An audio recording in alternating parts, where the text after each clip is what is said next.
Assalamualaikum warahmatullahi wabarakatuh. Perkenalkan nama saya Siti Jasmine, saya dari kelas 2 SIB. Di video kali ini saya akan membahas tentang pertemuan 1 dan 2 mata kuliah pemrograman mobile. Nah, jadi di pertemuan 1 dan 2 itu membahas tentang pengertian Kotlin, package, constraint, locket, dan emulator. Kotlin itu apa? Kotlin itu adalah bahasa pemrograman yang digunakan di pertemuan ini, di satu semester ini, pada mata kuliah ini, yaitu aplikasi Android Studio. Yang kedua itu adalah package. Kita tahu ya, package itu gunanya untuk mengorganisir supaya kita tuh mudah dalam mengelola sesuatu.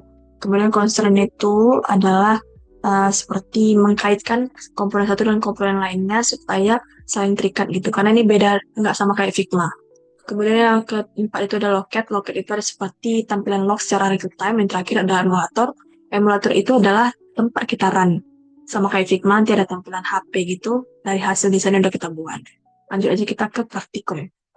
Baiklah, kurang lebih begini tampilan dari aplikasi Android Studio ketika kita baru memasukinya. Nah, sini ada pilihan new project, open, dan lain sebagainya. Karena kita fokusnya membuat project baru ya. Pertama itu kita klik new project, kemudian di bagian template sini pilih yang font dan tablet, dan pilih yang empty views activity, yang mana nanti tampilannya itu adalah kosong, kosong gitu semuanya. Oke, kita next aja, kemudian kasih nama aplikasinya dan finish. Nah, karena kebetulan dia sudah buat folder sendiri atau project sendiri, inilah tampilannya.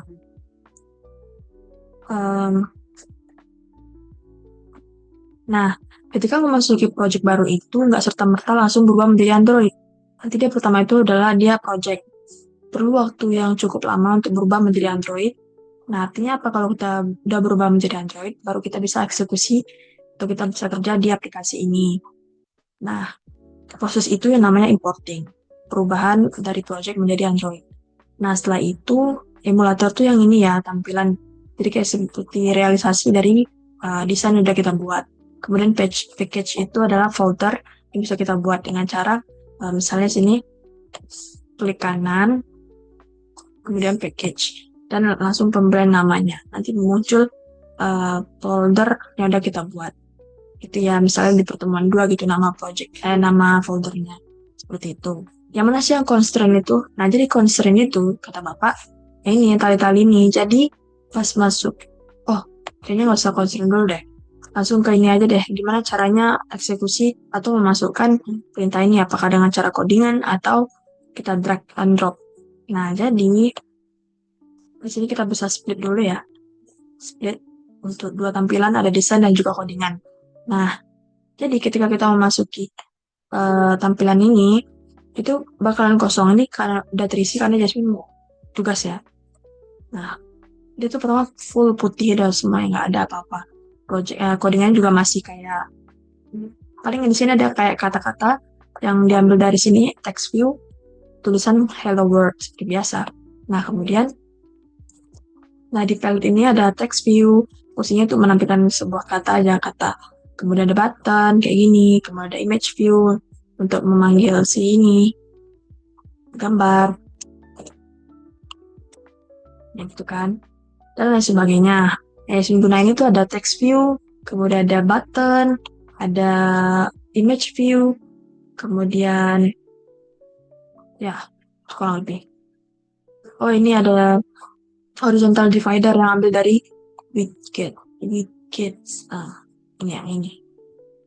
Kemudian dia pertama kali itu dia nggak langsung besar gini ya. Terus perlu setting ketinggian dan juga lebarnya. Kalau mau singkatnya itu ngambilnya di attributes, bisa kita atur layout width-nya berapa dan tingginya berapa. Oh ya, settingan warnanya bisa ambil dari color palette ini. Background theme menyesuaikan sama keinginan masing-masing.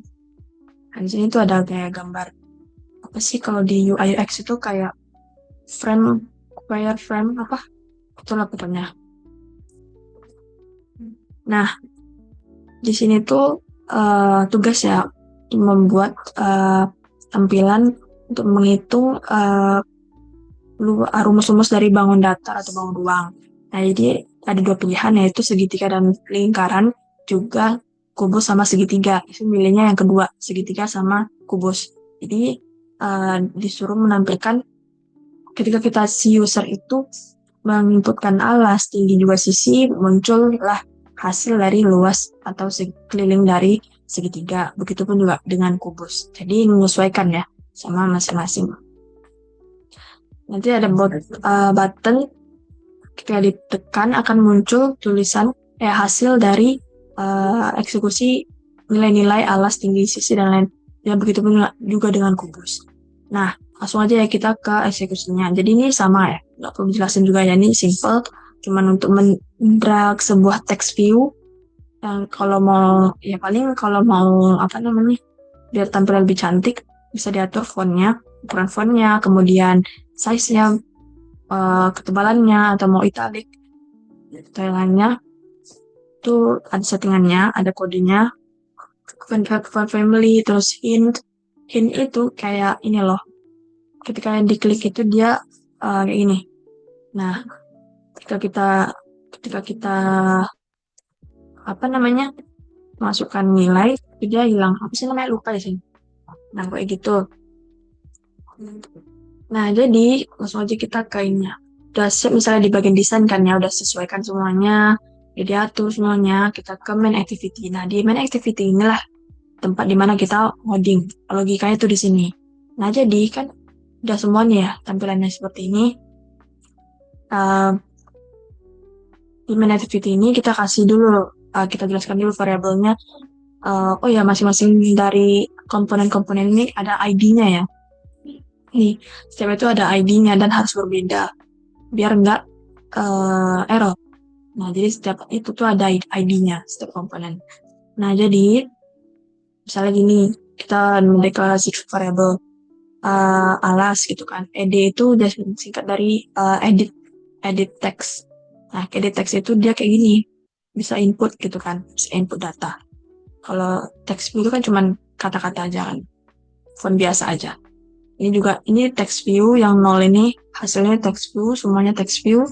Kemudian kenapa inputan keyboardnya angka? Karena tipe dari inputannya itu adalah mana dia? Tipe dari masukannya itu adalah inputannya itu number desimal. Tapi kalau number desimal itu dia dalam bentuk angka. Number juga bisa, tapi kalau teks biasa aja itu nanti dia dalam bentuk keyboard ada hurufnya gitu. Nah, kemudian setelah itu logikanya tuh di main activity. Setelah kita deklarasikan semua ID-ID yang ada, misalnya kita contohin aja di segitiga ya, ada alas, tinggi, dan sisi. Ini kubus ya. Nah, terus selanjutnya kita menuliskan perintah find view by. Itu kayak ini tuh si alas ini dari mana dapatnya gitu loh. Rupanya dari edit text kan ya. Yang nama ID-nya adalah ed alas 1. Begitupun dengan yang lainnya. Setelah itu sama juga dengan button dan juga hasil ya nanti, karena kita perlu ada variabel untuk inputan, kemudian button juga hasil yang menampilkan hasilnya nanti. Sama find view by ID, jenisnya button, ini jenisnya text view, ini edit text ya, jadi untuk bisa ngedit atau masukkan nilai. Kemudian sama R itu kayaknya receive menerima ID, button ini ya nama ID yang udah kita buat di codingan sebelumnya. Kemudian di sini ada logika, di mana kalau button 1, nah button 1 itu biasa dikasih untuk si perhitungan segitiga. Di mana kalau button itu diklik, button itu 1 itu diklik, maka dia akan mengambil nilai dari si variabel alas. Ini kita buat variabel baru lagi, yang ngambilnya dari si alas tadi, kita ambil nilainya. Nah, function string itu mengubah dia menjadi string. Kemudian string itu menghapus, misalnya si user itu menginputkan kadang ada yang kayak spasi-spasi gitu.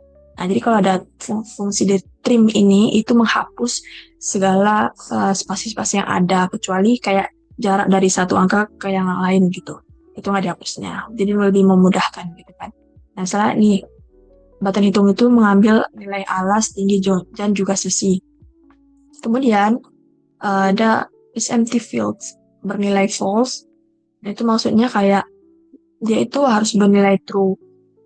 Nah, ini tuh untuk seperti peringatan gitu loh nantinya, fungsinya untuk menampilkan error ketika dari 3 inputan itu tidak diisi. Jadi require ya, harus diisi semuanya. Kalau misalnya si alas ini dia kosong, maka akan muncul error alas tidak boleh kosong. Begitupun juga dengan tinggi dan juga sisi. Nah, lain halnya ketika is empty fields itu negasi atau berlawanan gitu kan. Tidak, berarti akan dieksekusi uh, si tampilan dibuatnya kita membuat variabel baru dengan nama hasil lusek, itu hasil luas segitiga, yang mana itu nanti perhitungan dari si luas segitiga, yang mana rumusnya adalah setengah kali alas yang tinggi. Jadi di sini logikanya 0,5 kali alas mengantu double. Di sini function berubah menjadi double atau ya double, kemudian dikali tinggi, dan kemudian nanti akan ditampilkan oleh si ini, si nol ini. Namanya tadi kasih txt id-nya, txt hasil lusek, yang mana dia akan menampung hasil dari si variable ini sebelumnya. File itu beda dengan var. File itu dia tidak bisa diubah lagi atau sudah menjadi ketetapan, tapi kalau var itu bisa dirubah lagi. Kayak gini tuh. Tapi kalau file nggak bisa dirubah lagi. Nah, begitupun juga dengan yang lain seperti itu lah logikanya, kurang lebih. Nah, jadi itu kan tadi untuk si luas segitiga. Ya rumusnya seperti itu. Kalau luas keliling segitiga seperti ketahuan sisi kali sisi kali sisi atau sisi pangkat 3. Jadi di sini Jasmine kasih manggil si variabel sisi dikalikan sampai dengan 3. Kemudian akan ditampilkan oleh ID edit text dengan ID txt hasil kelsec, yang mana akan menampilkan isi dari si variabel hasil kelsec. Begitupun juga dengan kubus. Nah, jadi tinggal itulah kurang lebih apa logika yang Jasmine gunakan di tugas ini. Kita langsung aja eksekusi ya, karena mempersingkat waktu. Kemudian misalnya untuk luas segitiga kan tadi setengah kali alas tinggi, masukkan misalnya 2, di sini untuk alasnya tingginya ada 3, sisinya adalah misalnya logika misalnya untuk segitiga sama sisi ya, misalnya 2 gitu. Kemudian kan S pangkat 3. Kalau kita hitung, nah 2 pangkat 3 kan 8. Alas itu berarti kan setengah alas kali tinggi, berarti 6 bagi 2 sama dengan 3. Nah, kenapa ini dia desimal? Karena kan tadi kita pakai yang double ya. Ini akan bernilai desimal. Begitupun juga dengan kubus. Jadi ada inputan panjang, tinggi, dan juga lebar.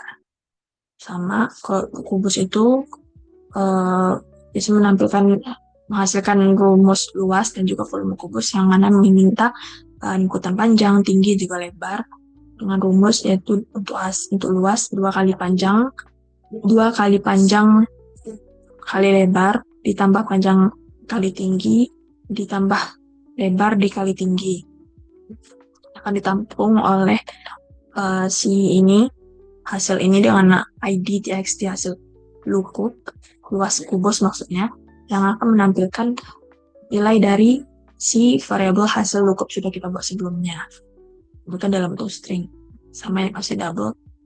Nah, kurang lebih seperti itu.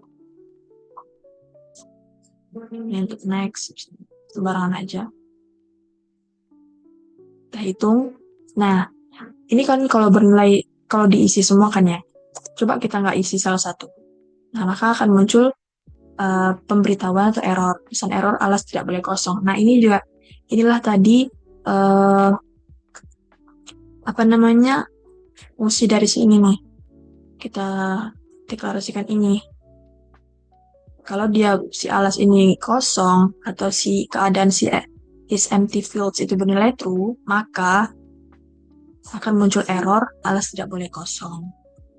Mungkin sekian penjelasan Jasmine mengenai pertemuan 1 dan 2 di mata kuliah pemrograman mobile. Jika terdapat kesalahan, saya mohon maaf. Wassalamualaikum warahmatullahi wabarakatuh.